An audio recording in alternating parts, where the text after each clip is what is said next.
I'm going to play some Draw Steel, so I need a character. I'm John Denor, and let's get started. First of all, I know I'm going to play a Conduit. So this is the Conduit right here, and I've got a character sheet over here. And let's see, I've already figured out a name for my character. Seidrun is a Norse word for kind of like magic. So Seidrun just sounds like a female name based on the root, I guess, of Seidr, because she's a spellcaster. Let's see, ancestry, class, and subclass. So we're going to be a conduit. That's for certain. Let's fill in that. Subclass, we're going to be...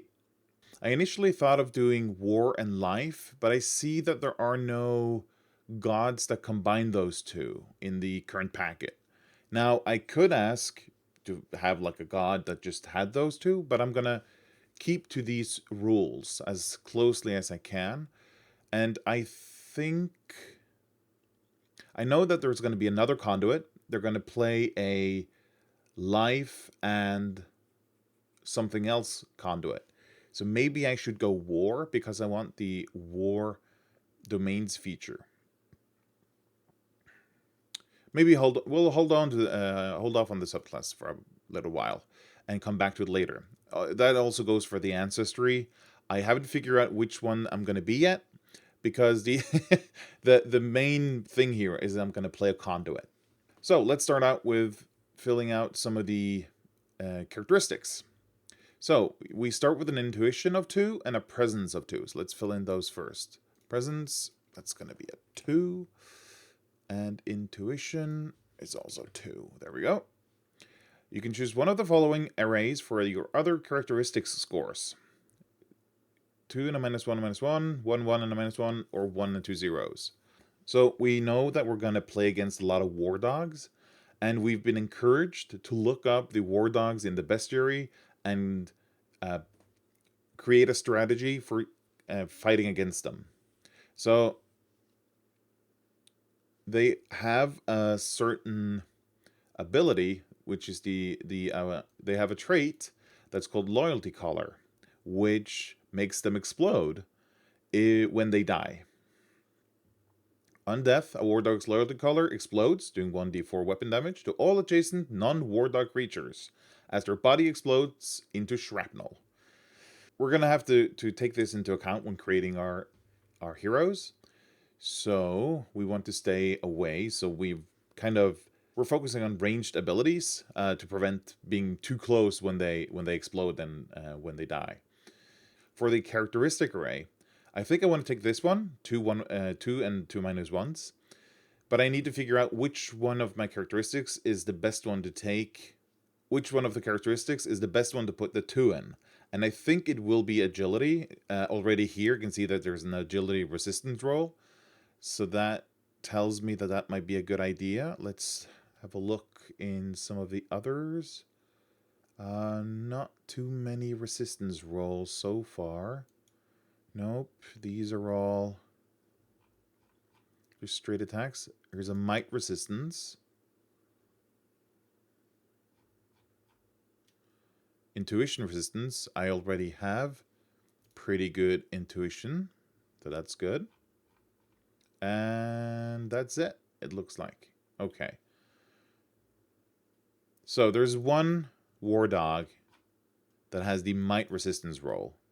The War Dog Phosphorite. But, oh, too far. But there's a fire for effect. A non-minion War Dog acting this turn can take the following maneuver. But that costs 12 villain power. So how often is that going to come up, I wonder? And that's basically... You know what? I'm not going to take the 2 and... I'm going to do the 1, 1 and -1. So I'm going to go 1 in might, 1 in agility. Oops, that's not where I wanted to go. 1 in agility and -1 in reason. Next, we're starting off with 18 stamina. So let's put that in. Stamina. 18. Oh, 18 out of... let's make this right. Out of 18. And our winded is going to go here. And that's going to be half the value, so that's 9. Number of recoveries, usually this would be 8. I think this is swapped, isn't it? Yeah.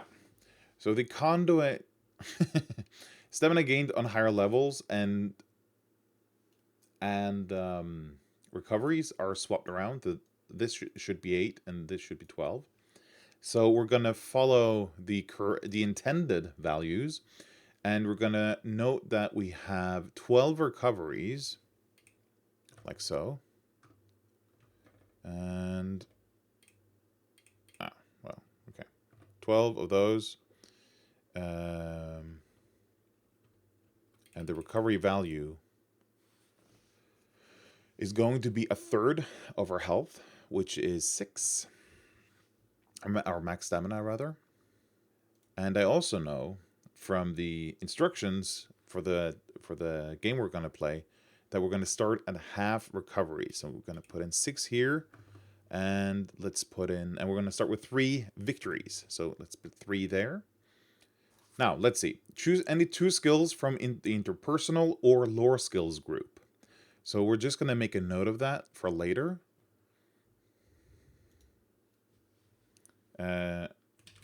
Interpersonal lore. And we're gonna, no, don't select that much. We're gonna make 2 of those.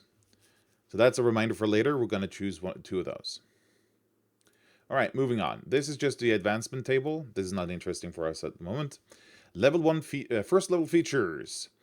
As a conduit, you gain the following features. Choose a god or a saint you revere from the conduit deities table and ask your director about deities in your campaign world. We're just going to use the default ones. With director's permission, you can also create your own deity and choose 4 domains to be part of their portfolio. We're not going to do that either. We're going to use one of these ones. After choosing your deity, pick 2 domains from their portfolio. Your choice of domains determines many of the features you'll gain from this class. So this is one of the things that's different with the Conduit, where it allows you to create your own subclass, basically. So you choose one of these deities, and you get access to 2 of the 4 listed domains. So I think I kind of want life, and I kind of want war. Those are the 2 that I am interested in. The problem is there's no overlap between any of the gods and those 2 domains. I was thinking for a little while that I might do love and life domains, and if I did that, I was going to call my character Latter instead, like this. Latter in Norwegian means laugh in Norwegian, so it would be live, love, laugh. But I'm not gonna do that for now. So if you need a character suggestion for later, life and love domains, and call your character Latter. Anyway, we're gonna have a look at the domains after and see which ones we think will fit best for the mission, basically. So next up, we have Piety. During combat, your deity grants you a heroic resource called Piety to fuel your abilities. You use Piety to heal and empower your allies and to unleash your deity's power upon your foes. And we gain Piety equal to your victories when the counter begins, and at the start of each round of combat, you gain 2 Piety. You can also use the Prayer ability to gain Piety. Your Piety disappears at the end of the encounter. So, Prayer, I beseech you! So this is cool. And during combat, you can use a maneuver to pray to your god or deity. And if you roll well, you gain 2 Piety and get a domain effect. And if you roll poorly, you take damage and start bleeding. And while you're bleeding, you can't be healed, but it's only until the end of your next turn. And the cool thing is, the first time you use this ability during an encounter, it has double edge. The second time you use it, it takes an edge. The third time you use it, it takes a bane. And the fourth, and each subsequent time you use this ability during an encounter, it has a double bane. So the more you pray and the more you bother your deity, the less patient they become and the less likely they are to grant you more piety. So you need to pray some. And I, I think my strategy is going to be just to pray in the beginning and then try to hold back. just to have a lot of piety in the beginning of the combat. But that's for later. So, domain effects. Whenever you get a tier 3 result of the prayer ability, you can choose one of your domain effects to immediately take effect. So, I have been looking at life. So if I get a domain, the life domain effect is, you or an ally within 10 squares of you can spend 2 recoveries and end any effects on them that have a duration of EOT or are ended by a resistance roll. Alternatively, you or an ally within 10 squares of you gains 20 temporary stamina. That's pretty good. I was also looking at love. Each ally within 10 squares gains 5 temporary stamina and gains an edge on the next power roll they make before the end of the encounter, which I also think is pretty good. And the last one was war. Your attacks deal extra damage equal to twice your intuition score until the end of your next turn. Now, this isn't too good just on its own, but you also get a domain feature at first level. You gain a domain feature for one of your domains, as shown on the first level Conduit domain features table. Additionally, you gain a skill from the chosen domain, blah blah blah. For war, you get the Ritual of Preparation. If we look at Ritual of Preparation, as a respite action, you can bless a weapon. Any creature who wields the weapon gains a +1 bonus to damage on attacks made using it. This benefit lasts until you complete your next respite. That's pretty good. For life, it's a revitalizing ritual. Each time you finish, you can do the ritual. When you perform the ritual, the target's recovery value increases by an amount equal to your level. This benefit lasts until you complete another respite. So it's only going to be 1 because we're playing as level 1. But still, it's 1 extra stamina when you're using a recovery. What are we going to select? I'm going to do a lot of healing. That's what I'm here for. We have others that do a lot of damage. If we're going to do life, we can't do war. That's what it comes down to. Whenever you get a tier 3, you can choose one of your domain effects to immediately take effect. I get 2 and I can choose one of them to take effect. I'm only going to have one of these features, right? You gain a domain feature from one of your domains as shown in the first level Conduit domain features table. So, we're only going to get one of these. Which one do I want the most? Doing extra damage to one of my allies, or the revitalizing ritual which gives an extra stamina when they do a recovery? Okay, I've decided we're going love and war. Because with love, we get this nice domain effect. Each ally within 10 gains 5 temporary stamina and gains an edge on their next power roll they make before the end of the encounter, which is nice. This happens if we roll a tier 3 on when we pray.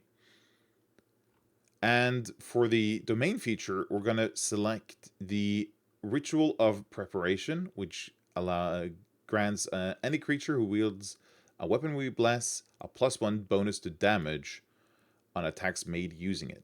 So that's pretty good. We're going to help someone do a bit of extra damage all the time. So that's going to be our subclass, basically. So for subclass, we're going to say that we are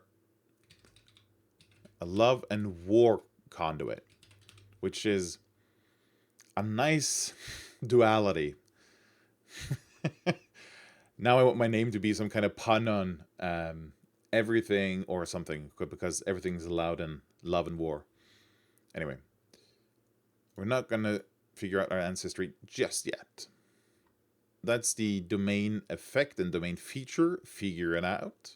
So next up, Healing Grace. You gain the following ability, which you can use once on your turn. Maneuver. And this is our Healing Grace. Your divine energy restores the righteous, which is, of course, my allies. They are righteous. and they can spend a recovery. So I can spend a maneuver to make them spend a recovery, so they don't have to spend one of their actions to do the same. And I can make them do this while they are dying, which is when they need it the most. I can also spend extra piety to target one additional ally, or end an effect on a target that has duration of EOT or is ended by a resistance roll, or make a prone target stand up, or target can spend one additional recovery. And I can spend as many piety as I have to add one of these for every piety I spend. So that's pretty good. Let's put that in here. Heroic maneuver. This is going to be let's type it correctly. Healing Grace. It costs spend piety. That's what it costs. Flavor text. Let's do it. Your divine energy restores the righteous. Keywords is magic, ranged, type, maneuver. Distance, ranged 5. Target, self or one ally. We're just gonna copy this over, I think. See if that works out. Gonna paste. Next, Pious Force. You gain the following ability, which can be used as a ranged free strike. So over here, we have the default ranged free attack. And we're going to switch it out for this Pious Force instead. So we're just going to write that in Pious Force. There we go. It is attack, and it's magic and ranged. Type of action is an action. It's ranged 5. And it's one creature or object. Yes. We're going to do 2 damage, and this is going to be 6 damage. That's a bit better. And this is going to be 9 damage. So it's marginally better than the one we get by default. All creatures have these 2 attacks by default. Melee free attack and a ranged free attack. But we have a bit... Pious Force makes the ranged one a bit better. Okay. Triggered action. Choose one of the following triggered actions. Divine Disruption. You sap the strength of an attacking enemy with divine energy. Or Holy Infusion.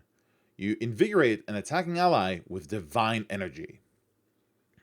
The trigger is, the target makes an attack. You can use this ability after seeing the result of the attack. So that's within 5 squares. The attack takes a bane, and the damage to one creature targeted by the attack is reduced by an amount equal to your intuition, which is 2. So we reduce it by 2, and the attack takes a bane, so it might even get downgraded by a tier. So that's pretty good. And we can spend 1 piety, and the attack has double bane, and the damage to one creature targeted by the attack is reduced to by an amount equal to twice your intuition. And this is basically the same, just the other way around, where it boosts one of my allies. So I think I'm going to go with Holy Infusion. What I'm going to do next is I'm going to paste in my heroic resource stuff in here. So we're just going to copy this. Paste that in. Now we haven't put in the prayer. So let's do that. Here's a maneuver. That's going to be prayer. Flavor text.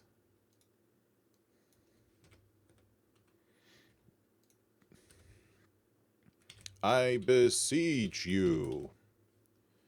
All right, there we go. Keywords are magic. It's a maneuver. Distance is self, and target is also... Target is also self. And then there's the rule text, which is going to be all of this. Let's paste that in here. So, the next thing, triggered action. Choose one of the following. And we are going to put that in here. And we're gonna put in Holy Infusion.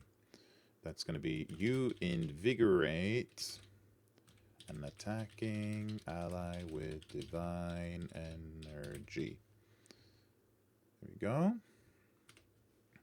Keywords are magic and ranged. It's a free trigger. The distance is ranged 5. The target is 1 ally. The trigger is the target makes an attack, and I can use it after seeing the result.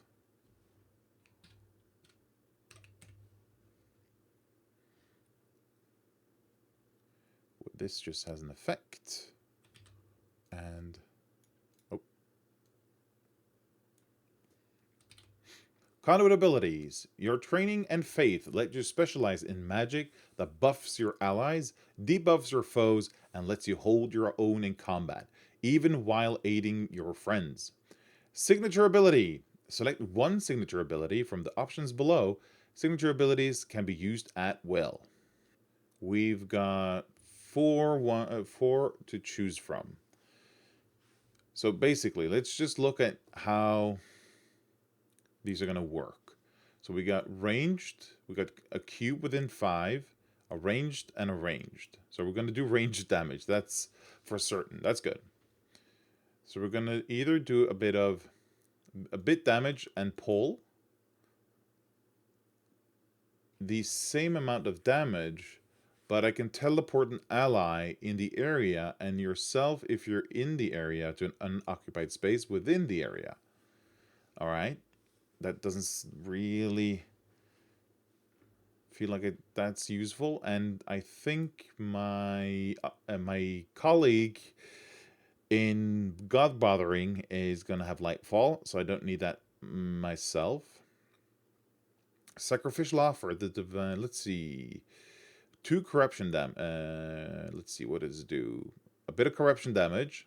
The next ally to damage the target before the start of your next turn deals an extra 1d6 corruption damage, or 1d10 corruption damage.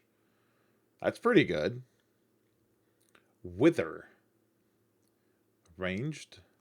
And the target takes a Bane on ability power rolls, or a double Bane. I'm not gonna do pull. That's not within what we're gonna do. I'm not gonna do Lightfall. We already have a conduit that can do Lightfall, and I don't necessarily see that much use. So we're gonna use Sacrificial Offer or Wither. So the question becomes, should we take the Bane or should we take the corruption damage? This is about hurting them. Oh, this is about hurting them. This is about protecting our own. I think we're going to do Sacrificial Offer. So I get one of these, correct? One signature ability from the ones below. So we're going to do Sacrificial Offer. So we're going to go down here. Signature action 1. This is going to be Sacrificial Offer. The divine energy of creation tears at your foe. The keywords are attack, magic, and ranged. It's an action. The distance is ranged 5. The target is 1 creature. And the power roll is intuition. We're just going to copy over these bullet points. There we go. There's no effect, so we're just going to do this. Next up, heroic abilities. You can make use of a number of heroic abilities, all of which channel piety to empower them. Choose one heroic ability from the following options, each of which costs 3 piety to use. Angel of Wrath, it's ranged, and you summon an angelic spirit the size of 1, who can't be harmed, and who appears in an unoccupied space within distance. The spirit lasts until the end of your next turn. You and your allies can move through the spirit space, but enemies can't. The first time on a turn that an enemy moves within 1 square of the spirit or starts their turn there, they take holy damage equal to twice your intuition score. Punishing Smite. This is an action. It's ranged. 6 holy damage and proning can stand. Righteous Rebuke. This is an action. It's ranged. There's a bit of damage, and then if the target deals damage to another creature before the end of the turn, they take another 1d10 lightning damage. I kind of like that. And the last one, a resounding clap of thunder disrupts your foes. 4 cube within 5. You can also push each willing ally in the area, and their stability doesn't count as force movement. So I know that the other Conduit is has taken the Thunder of Divine.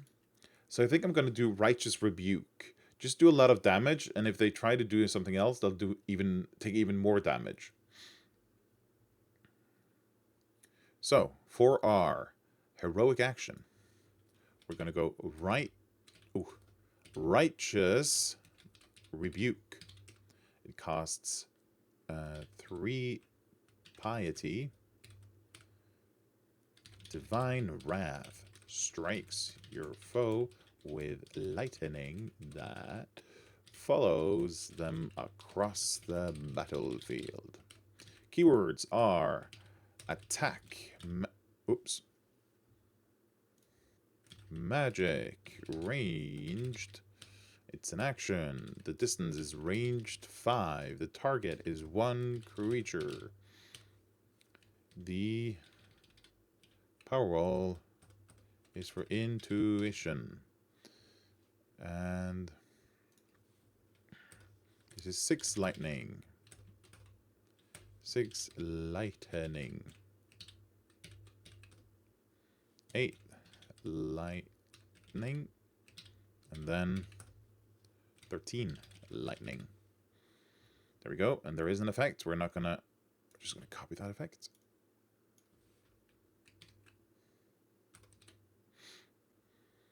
Then 5 piety abilities. Choose 1 heroic ability from the following options, each of which costs 5 piety to use.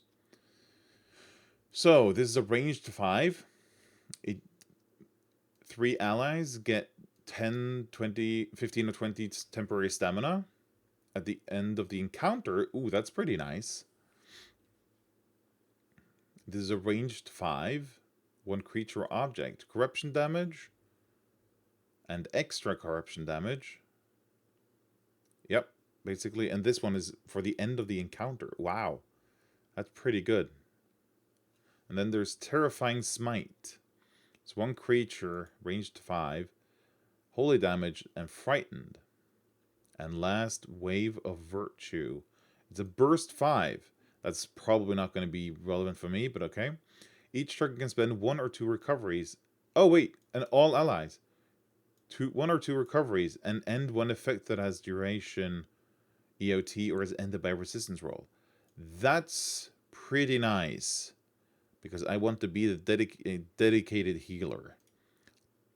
Considering that we want to kind of spread them out a bit, these war dogs, I think I'm going to go with Terrifying Smite and hope that I'm able to frighten the war dog and make them move away from the whole group, basically. I think that can be pretty good. So we're going to go Terrifying Smite for the other heroic action. So Terrifying Smite. It's going to cost us 5 piety. Let's see. A mode of Holy Light racks your foe with their greatest fear. The keywords are attack, magic, and ranged. It is an action. The distance is ranged 5. The target is 1 creature. The power roll is intuition. This is going to be 7 holy damage. This is 10 holy damage. And they're going to be frightened for EOT. And this last one is 16 holy damage. Oh, sorry. Frightened. And this is going to be end of encounter instead. All right. No effect. Okay, so we got all that figured out. The next thing we need to do is kits. So, there are martial kits and there are caster kits. And we could go through and look at all these options, but we're not going to do that. What we're going to do is we're going to go to the end of the kits. Okay, we're going to go here and scroll up.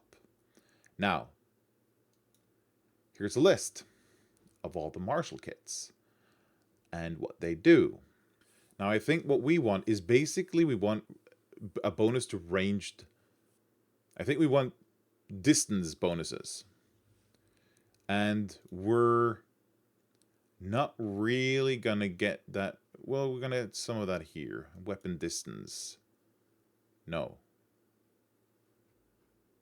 That is weapon distance, because then it needs to be... let's see.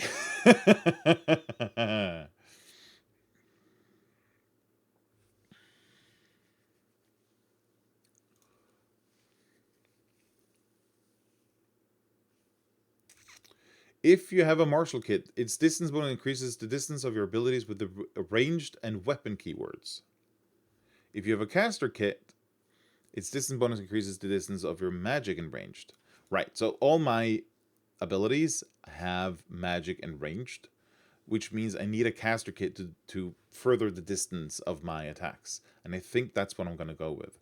So what we're going to do is we're going to jump down here to complications and scroll up for the caster list of caster kits. This is a comeback table that just shows the essentials of each one. And we're going to have a look, and we're going to see magic distance. The one that gives us the most distance is the Spellslinger. We're going to have a metal implement, no armor, a bit more speed, and a bit more magical damage. That seems pretty good to me. I know that the other Conduit is going to be a Frigid. I used the Frigid kit, which gives them a bit of extra area. That's important to them because they have a lot of area spells. I do not. They don't get as much magical distance. They get a bit more stamina than I would, because they're going to use a ward for armor. But I think I'm going to go Spellslinger. Yeah. That's... that's pretty clear to me, at least. Spellslinger, here we go. The Spellslinger kit is for those who want to focus magic on their foes from far away. That's me. Becoming a magical blaster surrounded by rippling energy. While using this kit, you can faintly see auras of energy emanating from far-off creatures. That's interesting. Equipment. You wear no armor. Okay. And wield an implement of metal, such as a knife or scepter. What kind of implement am I wielding? I wonder. Something of metal. I was actually kind of imagining like a orb, maybe. For some reason. I'm not really sure why. Oh no, you know what? I know what it's going to be. It's going to be a small statuette of, I guess, a woman, because it always is. And it's basically going to be Lady Justice, where one hand holds like a heart maybe, and the other holds a sword. And it's the love and war duality. Oh, of course it's going to be a dune, maybe.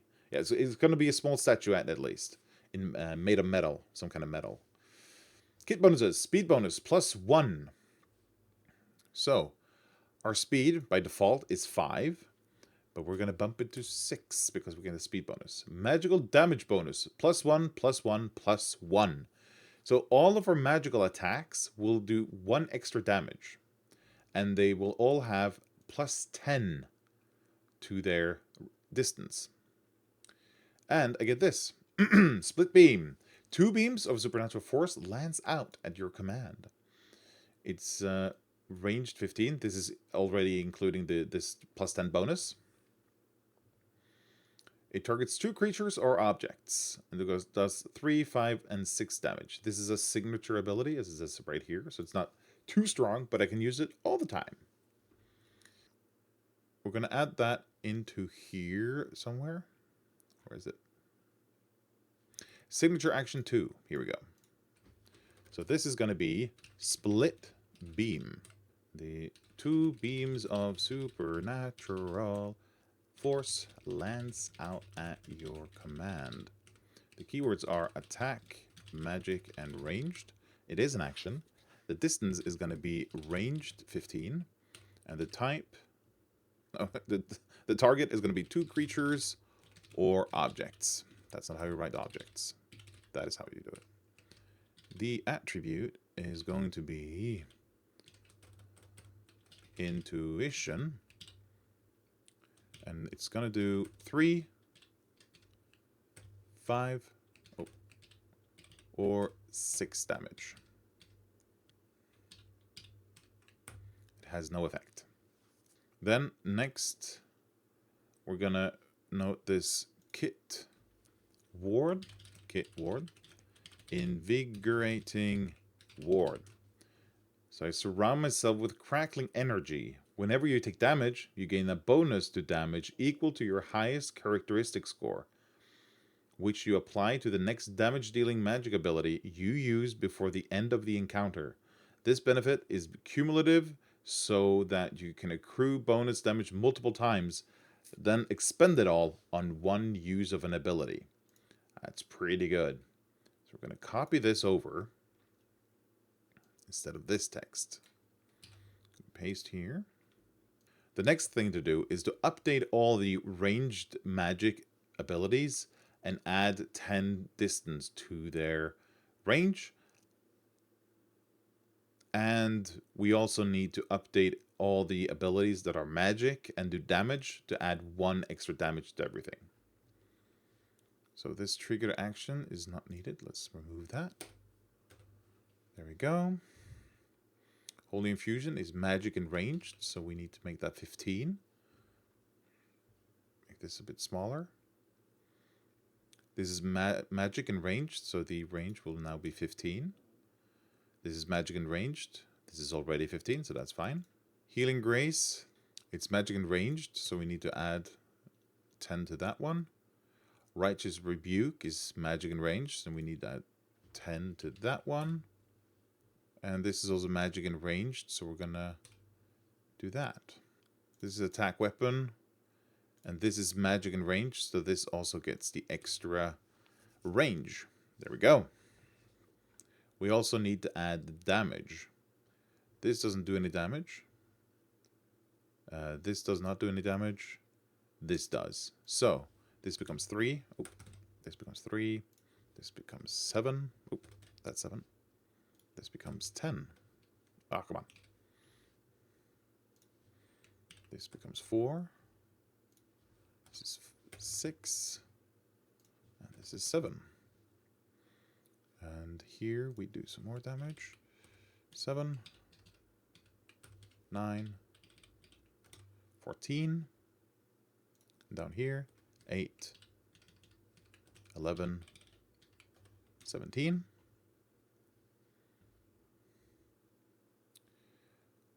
And this one, 3, 7, and 10. There we go. So that's the kit selected. Now, we're going to jump back a bit, and we're going to have a look at ancestries. And here it says, right here, size is 1, weight is 4, and reach is 1, and speed is 5. So we go back up here. We've already set speed to 6 because we get 1 extra speed from our kit. So that's going to be 6. Our size is 1. Our weight is 4. Our reach is 1. And stability is 0. We can be devil. That's one possibility. Or we could be a dragon knight, which also has some pretty nice things. But well, we do have a bit of presence. So that could work.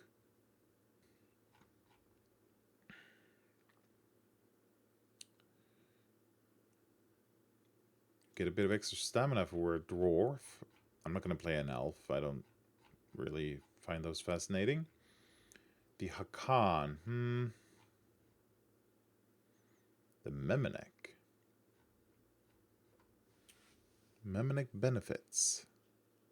My weight is less, my speed is more, but I also get less stability, which means I'm easier to move around.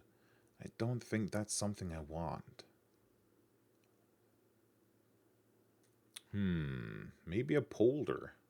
Poltergeist. When you start a turn, will no creature have line of effect to you, or while you are hidden from or have concealment from all creatures with line of effect to you. Your speed is increased by 3 until the end of your next turn. Okay. And become hidden from any creatures you have cover or concealment from, or who isn't observing you. What are the Revenant benefits? My speed is 5 and your reach is 1. You lose all other ancestries. As a maneuver, you can make it sigil. Time Raider. I instinctively know the location of any concealed creatures who aren't hidden from you. Whenever you're attacked, you can use a triggered action to impose a bane on the power roll. Ooh, that is pretty good, though. Triggered actions to do that. Your multiple arms that you take on multiple tasks at the same time. Whenever you use grab or knockback maneuver, you can target an additional creature using the same power roll for both targets. You can grab up to 2 creatures at a time. That's also pretty nice. And I have psionic immunity of 5. That might not be very relevant. Let's have a look at the bestiary again.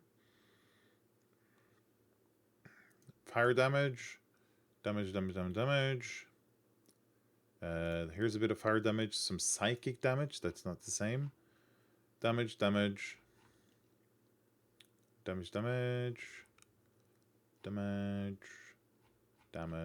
Yeah. So they don't really have any elemental damages. So a Revenant could be quite nice with its immunity to a lot of different types of damage. Your undead body grants you cold immunity, corruption immunity, lightning immunity, poison immunity, but you also have fire weakness. Yeah, those are not really relevant for this combat, and there is some fire damage going on, so yeah, no, we're not gonna do that. I think I'm gonna go Time Raider, and they are my favorites. So we're gonna go Time Raider because they are cool as shit. I just, yeah.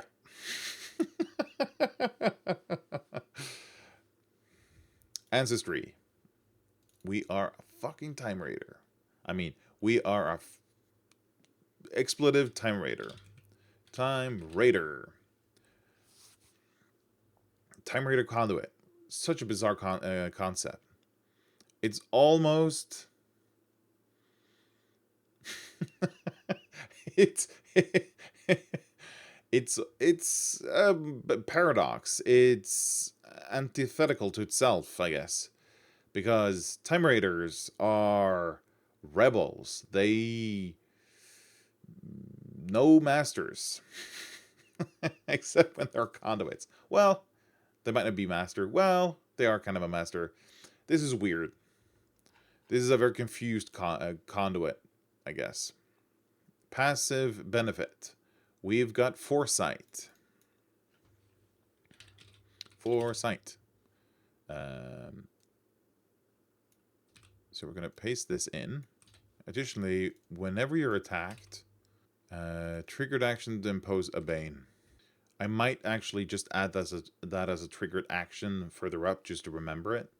But before that, we're going to use this. 4 arms.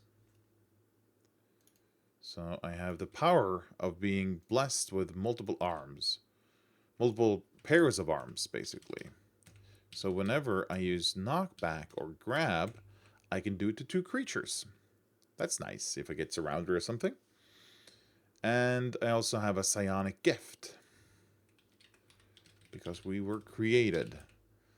And then we rebelled. And now we do whatever we want. No gods, no masters. Except for the one I like.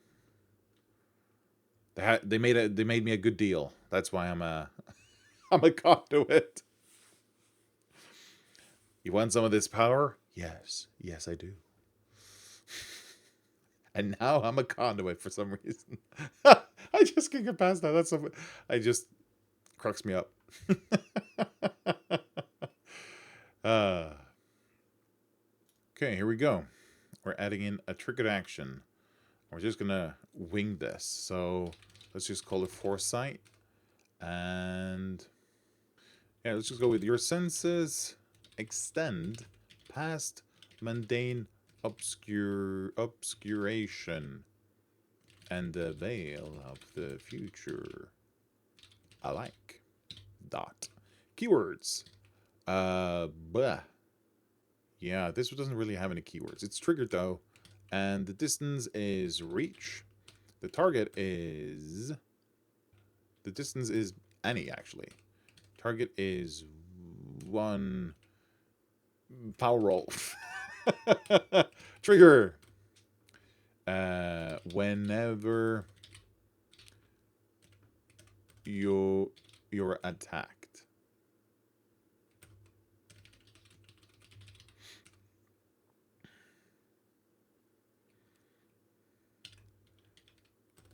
Effect.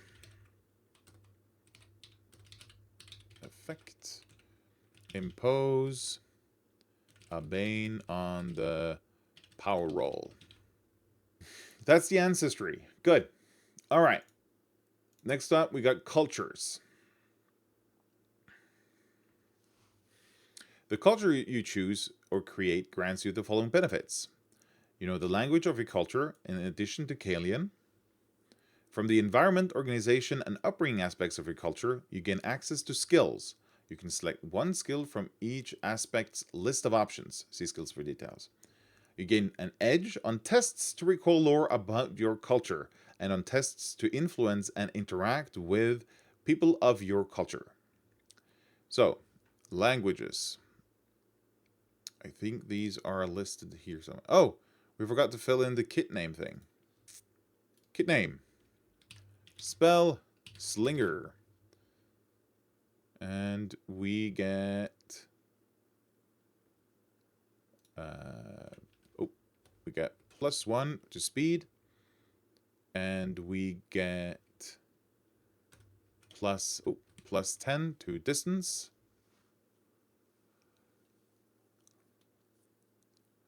And we get +1 to all magic attacks.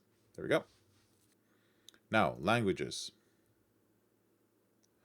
Then it goes in to explain what language is, what environment is, and what different types of environments, different types of organizational structures, what kind of upbringing. So for this, we need to know one other language. For that, we're going to have to look in languages. Languages, here we go. So we know Vol because we are time raiders. So I'm going to go Vol because I grew up as a time raider. Oh, or maybe I was adopted and that's why I'm a conduit. I don't know any better. Yeah. I'm gonna say I know Veslorian. I've grown up in Vesloria because I was kidnapped or something. I don't know. Then we need an environment. I imagine if I was a time raider, I would either grow up in a big city or very secluded. Because I would attract too much attention if not. So either urban or secluded or wilderness, I guess. I'm going to say urban. I just prefer that. one skill from the interpersonal or intrigue skill groups. So let's note that down. Interpersonal or intrigue. Like so. So the environment is going to be urban. Next, organization. I think is going to be pretty anarchic, to be honest. I imagine, yeah,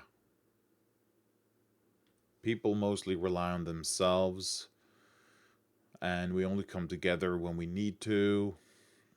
Yeah, that's pretty anarchic, guys, I'd say. Yeah. One skill from the exploration or intrigue skill groups. Okay. So, exploration or intrigue. And organization is anarchic. Or anarchic, if because of English.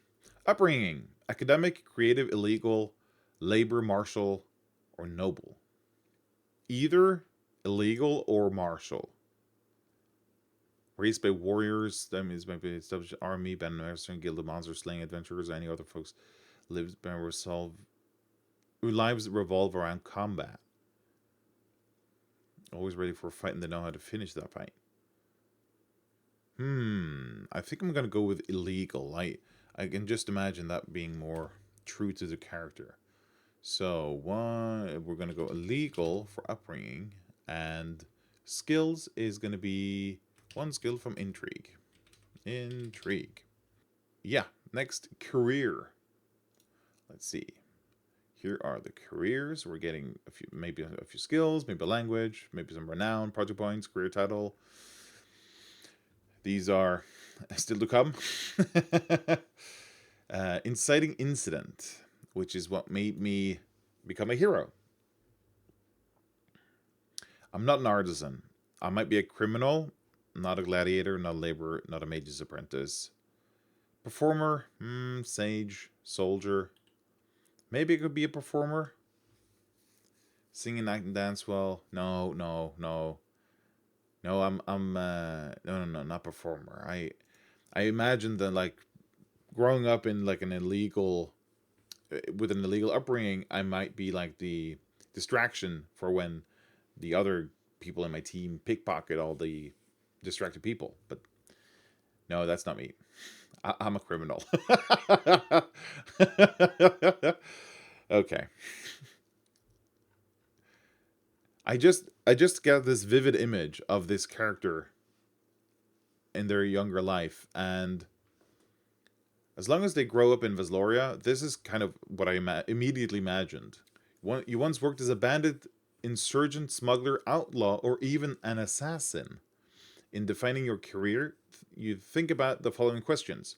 What sorts of crime did you commit and why? Oh, this is petty crimes like pickpocketing, maybe a bit of breaking and entering, just stealing some simple valuables that are easy to kind of fence. Did anyone help you perform these your illicit activities?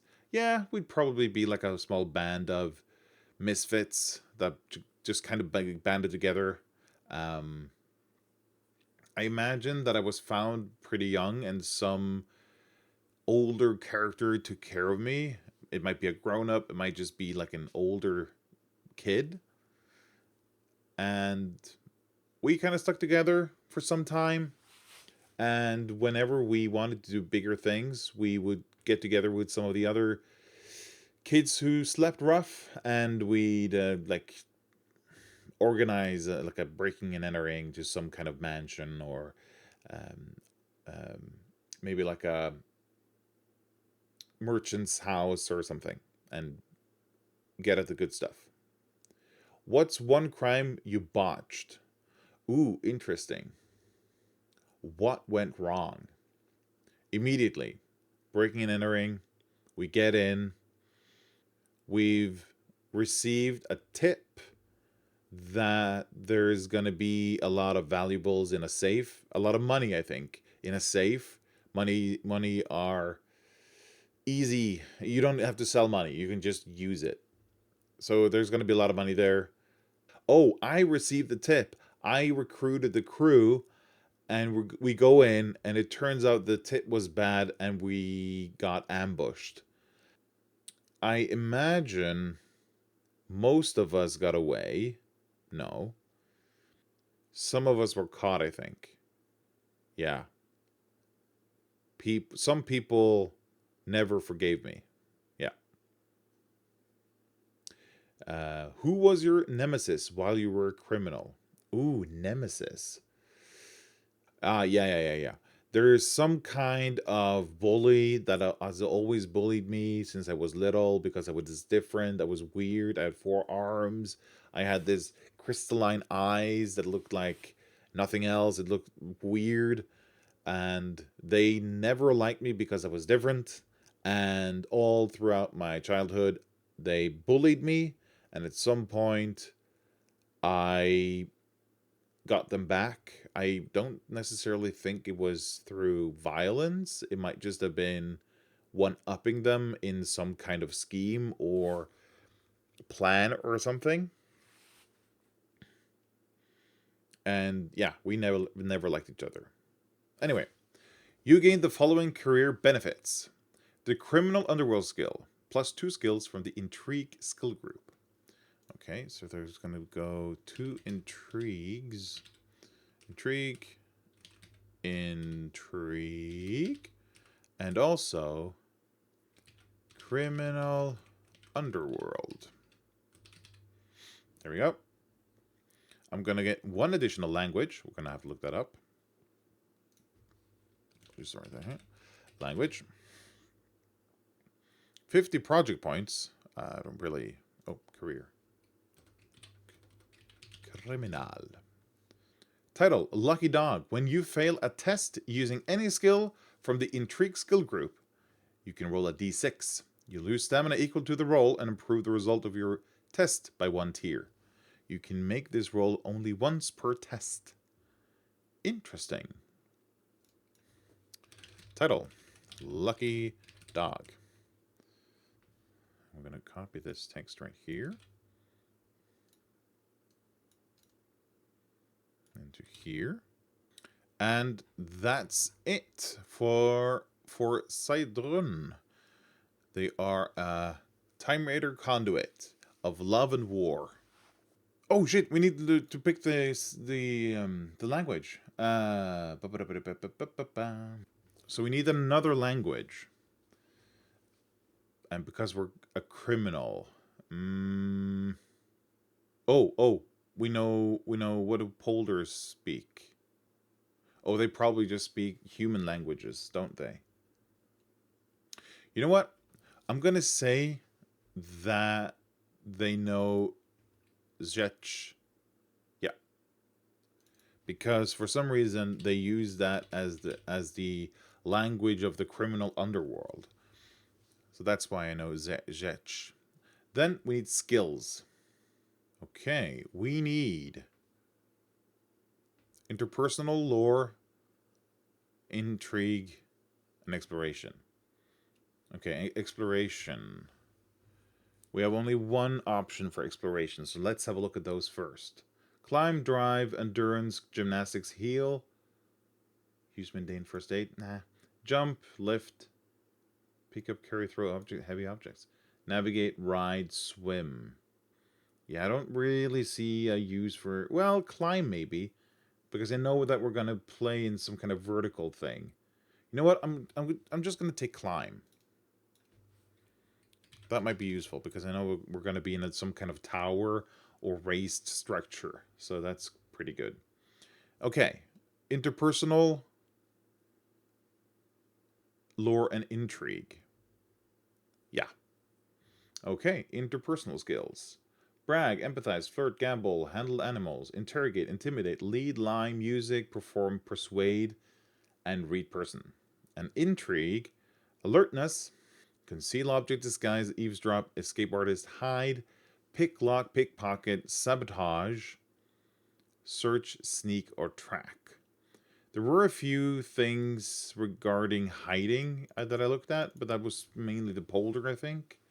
There's not really any of my other things that make sense here. For my character, it kind of makes sense if they know sneak and hide. These are all intrigue skills. I'm going to have a few of these. I can also have a 3 maybe interpersonal. Gamble, handle animals, interrogate. And also lore. Lore skills. Culture, criminal underworld. Already got that one. History, magic. Monsters, nature. Oh, I can get monsters? Psionics, religion, rumors. Timescape. You know, I'm gonna go. I'm gonna know a bit about magic because I'm a conduit. I'm gonna know a bit about monsters because I'm a monster fighter. As when I became a hero, interpersonal or intrigue. Okay, so we're back to these. Is there anything from interpersonal that I would want? Intimidate, maybe? Yeah, yeah. That makes sense also with my character. Seidrun would be intimidating. Intimidate. Alright, and then we need 3 from intrigue. We're going to go with hide, because that's in character, and sneak, because once again, that's in character. And maybe I'm going to go with alertness. Yeah, alertness. There we go. That's the skills. Easy peasy, lemon squeezy. Right. And that's about everything, I think. Seidrun is ready. She's a time raider conduit of love and war. She's a follower of Adun. Maybe I should write that in parentheses. Adun. There we go. And she was a criminal in her earlier career. She knows Kalian, Veslorian, and Stretch. She uses the Spellslinger kit. She has a few skills, and she grew up in a urban anarchic illegal culture. Right. Good. Yeah, I think this is Seidrun, and she's ready for action. And so am I. Well, thank you for sticking with me through making Seidrun, and I hope this was interesting to see how a character can be created in Draw Steel. See you next time. Snackis.